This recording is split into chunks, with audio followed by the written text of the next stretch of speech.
The entire galaxy found humans to be the oddest, strangest, and most peculiar creatures in the universe. Nothing they ever said or did made any sense.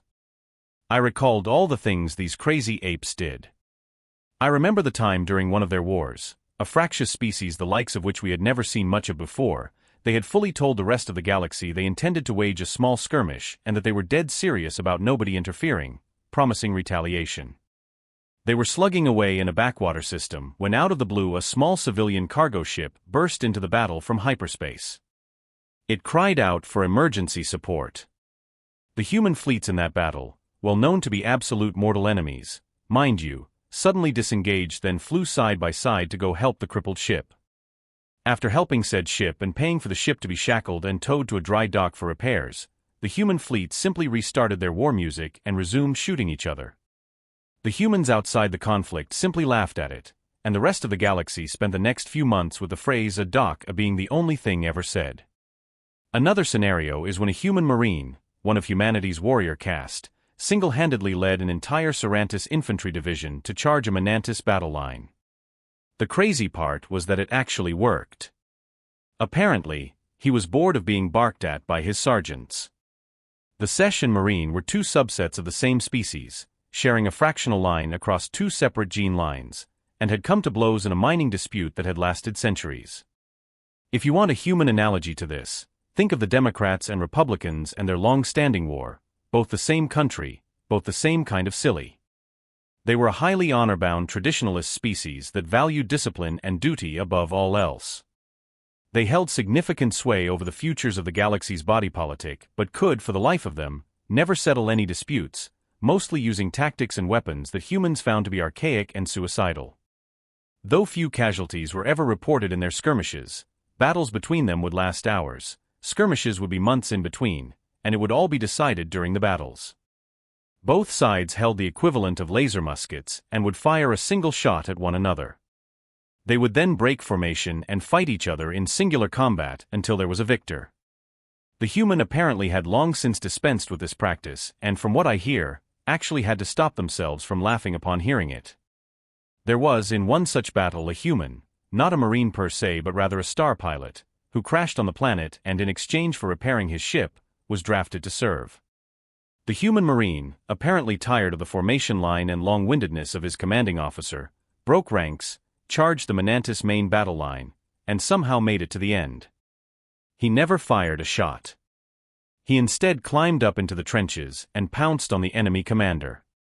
He flipped open his helmet and screamed at the top of his lungs, "Get me out of here," in the commander's face, then charged back to friendly lines. The sheer absurdity of the circumstance apparently traumatized the commander to such an extent he was later found wearing a bed sheet as a ceremonial robe, attempting to court-martial a snack cake for insubordination. The battle was concluded, and both sides saw to it that within a few days the human had his ship repaired and off the planet. That commander apparently recovered from his psychosis but never managed to get over his hatred of a particular brand of snack cake, attempting to court-martial it for sedition upon ever seeing one. Other scenarios like humans drinking or eating things that they knew were either bad for them. While most species avoided poison, the humans consumed it for fun. Cigarettes, as I knew them, were an extreme toxin to most others, whereas humans used them for a mild sedative. Humans could withstand bullet wounds or plasma bolts and keep fighting without ever really even knowing that they were shot, and only bothered to notice the wound or react to it when someone either told them about it or when the battle was over. We never understood humans. They were all so peculiar. Then one day, a human did something that actually made sense.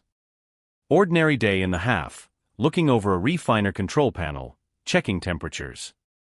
My name is Wag, just Wag. Most other species can't be bothered or outright fail to an offensive degree to pronounce our names, so most others simply say the first part of them and call it a day. Our species are crab humanoids, roughly the size of an earth horse, and I should know, I had the unfortunate pleasure of actually meeting one such beast in person. It did not go well. I sat quietly at my control panel at my place of work, an alloy refinery, blissfully unaware of what was about to transpire, a human doing something that actually made sense. Marcus then barged in the door holding a datapad, a human, even though he was about a foot shorter than I was. I have yet to beat him in close combat. Just like all humans, Marcus was about average for a human, 5 feet 9 inches, with a tuft of hair on his head and a smaller tuft on his upper lip, skin that looked like he had been roasting in an oven. Ewaga Fastic Incorporated Corp. Ironic UD, good morning to you, he barked happily and slapped a datapad on my desk. Good morning, Marcus. You seem somewhat delighted, and I stalk on him, the other still looking at my job. Indeed I am. Got the reports in from last quarter, we overperformed, which means we all get paycheck bonuses this month. See, he pointed excitedly at the datapad he had. Oh, excellent, I can visit my clutch back home early this year. I clicked my mandibles in joy and quickly disabled my work for a short break so we could chat. Yep, got a pub crawl planned for the weekend with the boys in janitorial. Interested? Oh, definitely, indubitably. I clacked my claws in happiness. Oh, by the way here, he handed me another datapad, a somewhat sinister grin on his face. What be this? It's a petition. It's been doing the rounds lately and it's already got 6 billion signatures, again with that sinister smile. I read it, petition for GWW change, universe reclassification of species. Reclassification of species is an absolute necessity for most creatures as they slowly gain intellect and technology or we simply discover a new thing about them. It is therefore we come to the following conclusion and ask changes be made to reflect this. We hereby petition that the creatures known as politicians be reclassified as a separate species. The reason for this is that politicians, barring some extremely rare and notable examples, all display a similar demeanor, attitude, and activity regardless of their origins. Pompousness, a lack of consideration, a certain quality of elitism or holier-than-thou thought processes, and as such, all politicians act the same way. Like every politician seems to operate under the same hive mind of the concept of power and its addictive nature, and even the nicest or kindest of individuals can fall prey to this concept and become complete seemingly overnight. With few exceptions, each politician seems to be under the same delusion of power-saturating grandeur upon achieving a seat of power. Therefore, this petition hereby exists to reclassify any and all politicians as their own species in order to properly open their behavior to scrutiny and necessary ridicule. We the people.